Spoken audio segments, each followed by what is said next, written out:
جب پوری دنیا صلیبی جنگ کے خوف میں ڈوبی ہوئی تھی، جب بیت المقدس چیخ رہی تھی، تب ایک شخص اٹھا۔ نہ وہ بادشاہ تھا، نہ کوئی دیوقامت جنگجو، لیکن اس کے نام سے سلطنتیں کانپتی تھی۔ اس کا نام تھا صلاح الدین ایوبی۔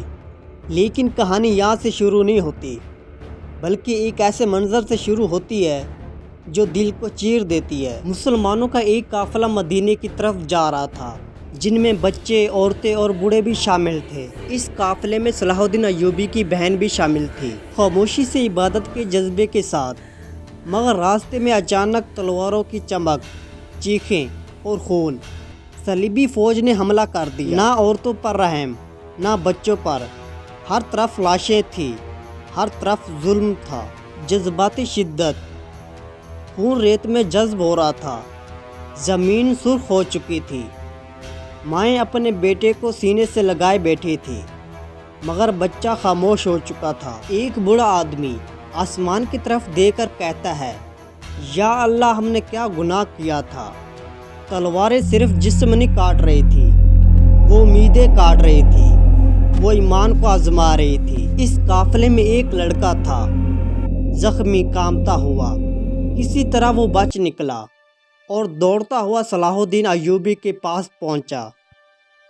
کانپتے ہوئے، آنکھوں میں آنسو لیے، اس لڑکے نے کہا، ہم مدینے جا رہے تھے، راستے میں دشمن آئے، انہوں نے سب کو شہید کر دیا، انہوں نے آپ کی بہن کو بھی شہید کر دیا۔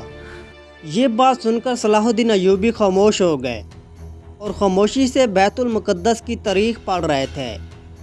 اور معلوم ہو، یہ وہی بیت المقدس ہے جسے عمر بن خطاب نے آزاد کرایا تھا۔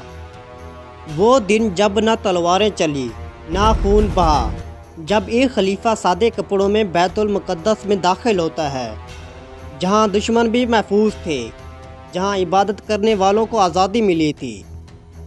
لیکن وقت بدلا، صلیبی فوج طوفان بن کر آئی، اور پھر رحمت کی وہ زمین قیامت کا منظر بن گئی۔ تاریخ گواہ ہے، ہزاروں نہیں، 10,000 لوگ شہید ہوئے تھے۔ گلیاں لاشوں سے بھر گئی، مسجد میں پناہ لینے والوں کو بھی نہیں بخشا۔ خون اس قدر بہا کہ راستے سرخ ہو گئے۔ کچھ مورخین لکھتی ہیں کہ خون گھٹنوں تک پہنچ چکا تھا۔ بچے چیخ رہے تھے، مائیں رو رہی تھی۔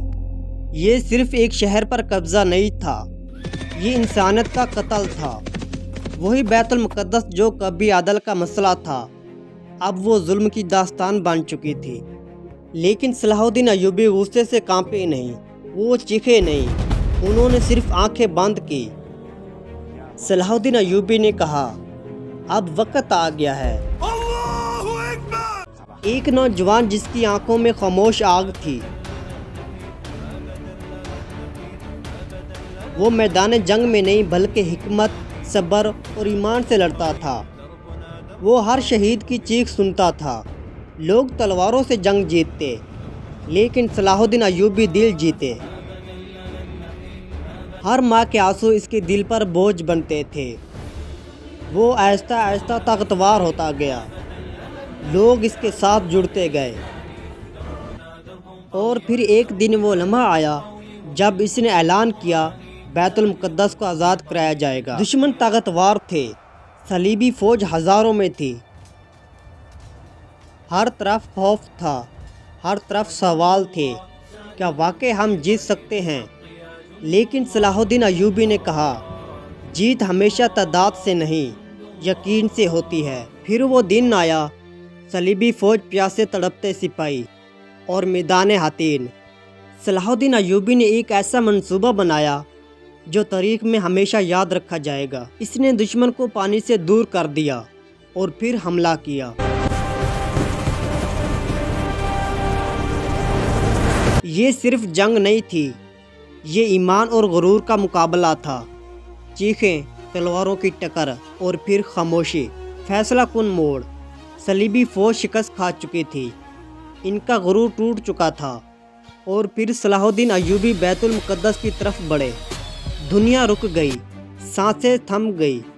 کیا صلاح الدین ایوبی وہی کرے گا جو دشمنوں نے کیا تھا؟ لیکن صلاح الدین ایوبی نے دروازے کھول دیے۔ نہ قتل، نہ بدلہ، نہ ظلم، جس شہر میں مسلمانوں کا خون بہایا گیا تھا وہیں اس نے دشمن کو بھی معاف کر دیا۔ وہ شہر جو کبھی خون سے رنگا ہوا تھا آج وہاں امن لوٹ آیا۔ طاقت تلواروں میں نہیں کرداروں میں ہوتی ہے۔ جو اپنے غصے پر قابو پا لے وہی اصل فاتح ہوتا ہے۔